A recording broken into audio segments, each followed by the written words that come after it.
Assalamualaikum warahmatullahi wabarakatuh, selamat datang di Lensa Gadget. Oke, di video kali ini saya akan membagikan tutorial cara setting opsi pengembang untuk game di HP Oppo. Nah, jadi kalau misalnya teman-teman mau mengatur atau mau meningkatkan performa HP-nya saat digunakan untuk bermain game agar tidak lag dan tidak patah-patah, kita bisa meningkatkan performa HP lewat pengaturan opsi pengembang. Gimana caranya? Tanpa berlama-lama langsung saja ke tutorialnya. Oke, langkah yang pertama tentu saja teman-teman harus mengaktifkan fitur opsi pengembang terlebih dahulu. Masuk ke pengaturan HP Oppo-nya, kemudian silakan scroll, lalu pilih tentang perangkat. Kemudian ketuk versi, dan ketuk sebanyak 7 kali di bagian nomor kompilasi. 1, 2, 3, 4, 5, 6, 7.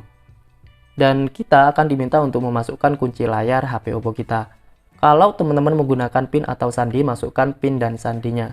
Dan di sini saya menggunakan kunci layar pola, maka saya masukkan polanya. Anda kini di mode pengembang, artinya opsi pengembang atau mode developer di HP Oppo kita sudah berhasil diaktifkan. Selanjutnya tekan kembali, lalu tekan kembali lagi dan pilih pengaturan sistem. Maka teman-teman akan menemukan yang namanya opsi developer atau opsi pengembang. Ketuk saja opsi developer.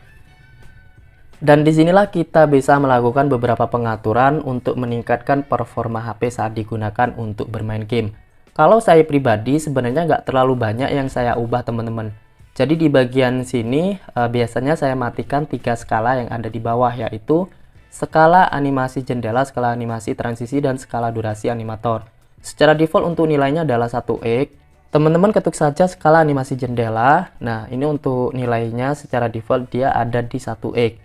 Teman-teman bisa kurangi 0,5x atau matikan saja skala animasinya. Untuk mendapatkan performa terbaik bisa pilih animasi mati.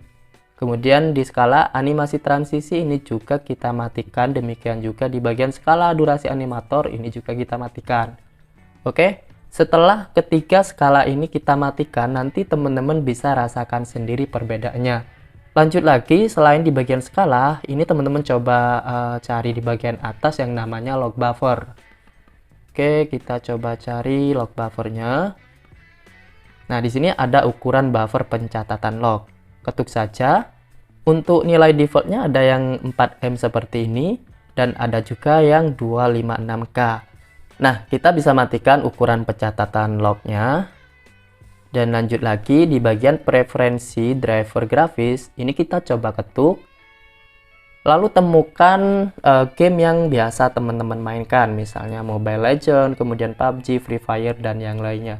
Misalnya di HP saya di sini ada satu game yaitu game race.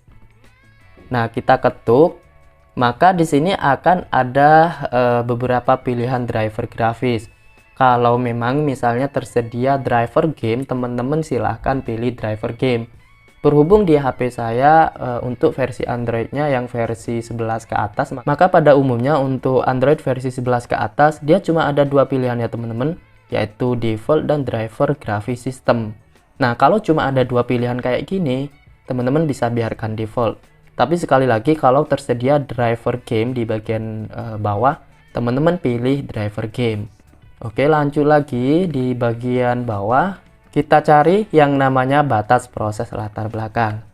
Oke, ini ada batas proses latar belakang, teman-teman ketuk, dan akan ada beberapa pilihan mulai dari tanpa proses sampai dengan maksimal 4 proses.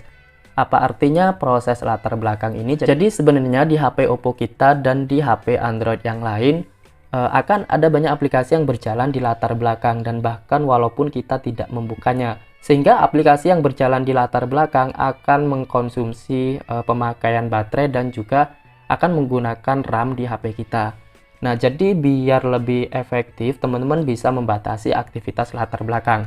Tapi sebenarnya untuk pengaturan ini saya nggak terlalu merekomendasikan, karena bisa jadi ada beberapa aplikasi yang mungkin dia nggak bisa berjalan kecuali kita membukanya.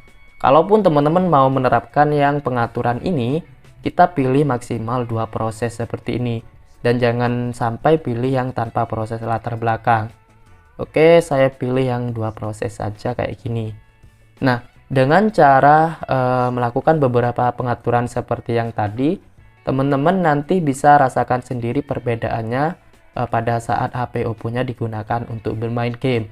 Dan saya harap HP teman-teman bisa lebih maksimal performanya saat digunakan bermain game setelah melakukan beberapa pengaturan ini. Oke, demikian yang dapat saya bagikan, semoga bermanfaat. Kurang lebihnya saya mohon maaf. Assalamualaikum warahmatullahi wabarakatuh.